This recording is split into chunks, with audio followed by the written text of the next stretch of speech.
morning. Good morning. I would like to pay homage to a Mississippi native African-American female civil rights activist. Mrs. Fannie Lou Hamer rose from humble beginnings in the Mississippi Delta to become one of the most important, passionate, and powerful voices of the civil and voting rights movements and a leader in the efforts for greater economic opportunities for African Americans. As the 20th and last child of her parents, who were sharecroppers, she grew up in poverty, and at age 6, Hamer joined her family picking cotton. By age 12, she left school to work. In 1944, she married Perry Hamer, and the couple labored on a Mississippi plantation. Because Hamer was the only worker who could read and write, she also served as plantation timekeeper. In 1961, Hamer received a hysterectomy by a white doctor without her consent, while undergoing surgery to remove a uterine tumor. Unable to have children of their own, the Hamers adopted 2 daughters. On August 31st, 1962, Hamer led 17 volunteers to register to vote at the Indianola, Mississippi courthouse. Denied the right to vote due to an unfair literacy test, the group was harassed on their way home when the police stopped their bus and fined them $100 because the bus they were riding on was too yellow. That night, Hamer was fired from her job because of her attempt to vote.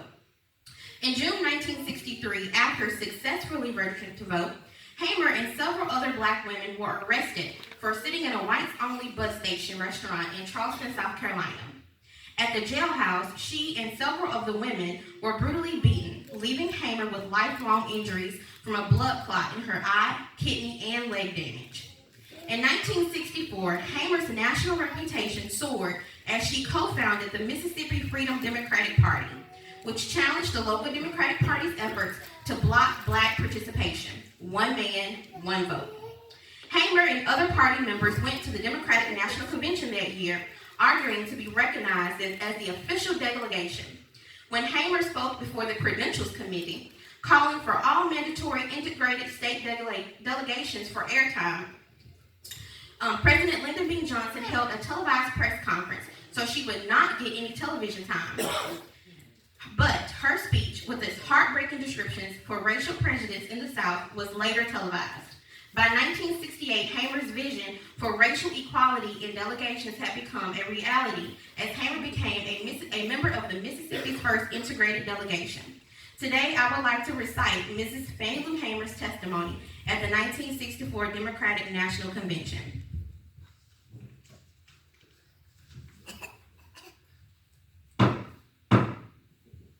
Democratic National Convention is now called into session.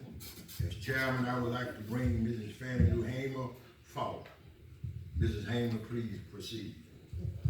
Thank you. Mr. Chairman, and to the Credentials Committee, my name is Mrs. Fannie Lou Hamer, and I live at 626 East Lafayette Street, Ruleville, Mississippi, Sunflower County, the home of Senator James O. Easterland and Senator Stennis. It was the 31st of August, 1962, that 18 of us traveled 26 miles to the county courthouse in Indianola and tried to register to become first-class citizens. We were met in Indianola by city police and state highway patrolmen, and they only allowed 2 of us in to take the literacy test at the time. After we had taken this test and started back to Ruleville, we were met by the city police and state highway patrolmen and carried back to Indianola, where the bus driver was charged that day with driving a bus the wrong color. After we had paid the fine among us and started back to Ruleville, I was met there by Reverend Jeff Sonny, who carried me 4 miles into the rural area where I worked as a timekeeper and sharecropper for 18 years. I was met there by my children, who told me that the plantation owner was angry because I'd gone down to try to register. By then, my husband came and said that the plantation owner was raising Cain because I'd gone to register. Now, before he could quit talking, the plantation owner came. Said, Fannie Lou, do you know, did Pat tell you what I said? And I said, yes, sir. He said, well, I mean that. He said, if you don't go down and withdraw your registration, you won't have to leave here. Said, and if you go down and withdraw your registration, said you still may have to leave here because we're not ready for that here in Mississippi. I addressed him and I said, sir, I didn't try to register for you. I tried to register for myself. You know, I had to leave that same night. On June the 9th, 1962, 16 bullets was fired into the home of Mr. and Mrs. Robert Tucker for me. That same night, 2 girls were shot in Rubeville. Also, Mr. Joe McDonald's house was shot in. On June the 9th, 1963, I was on my way back to Mississippi from a voter registration workshop. 10 of us was traveling by the Continental Trailway bus, and when we got to Winona, Mississippi, which is Montgomery County, 4 of the people got off of the bus. 2 to use the washroom and 2 for the restaurant. Now, the 2 that had gone into the restaurant had gotten ordered out. Now, at the time, I was on the bus, but when I saw that they got ordered out, I got off of the bus to see what was happening.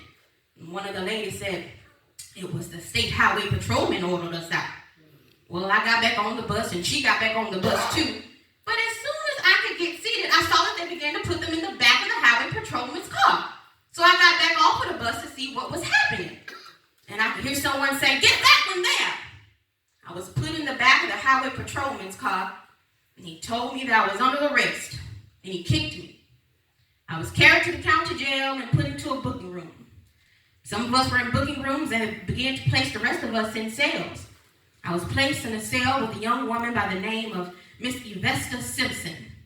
When I was in that cell, I could hear sounds of licks and screams, sounds of licks and horrible screams, and I would hear someone say, can you say yes, sir, Negro? Can you say yes, sir? And they would say other horrible things. She said, yes, I can say yes, sir. He said, say it. She said, I don't know you well enough. Oh, they beat her I don't know how long. And she just began to pray and ask God to have mercy on these people. Wasn't too long before 3 white men came to my cell. One of them was state highway patrolman. He said, where are you from? And I said, Rubeville. He said, we're going to have to check that. It wasn't too long before he came back and he said, you from Rubeville, all right? And he used a curse word. He said, I'm going to make you wish you were dead. Then he carried me into another cell with 2 Negro prisoners. State highway patrolman ordered the first Negro to take the blackjack. The first Negro ordered me, by orders of the state highway patrolman, to lay on the bunk bed on my face. I laid on the bunk bed and the first Negro prisoner began to beat me.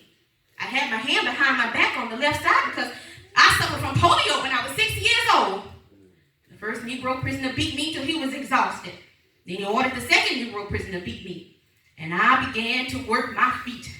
And the state highway patrolman ordered the first Negro prisoner to sit on my feet to keep me from working my feet.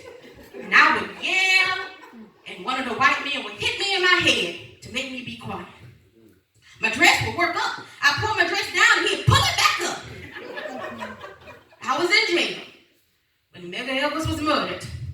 All of this on to account that we want to register to become first-class citizens. And if the Freedom Democratic Party is not seated now, I question America. Is this America, land of the free and home of the brave, where we have to sleep with our telephones off the hooks because our lives be threatened daily? Because we want to be treated as decent human beings in America. Oh, I'm sick and tired of being sick and tired. Because nobody's free until all of us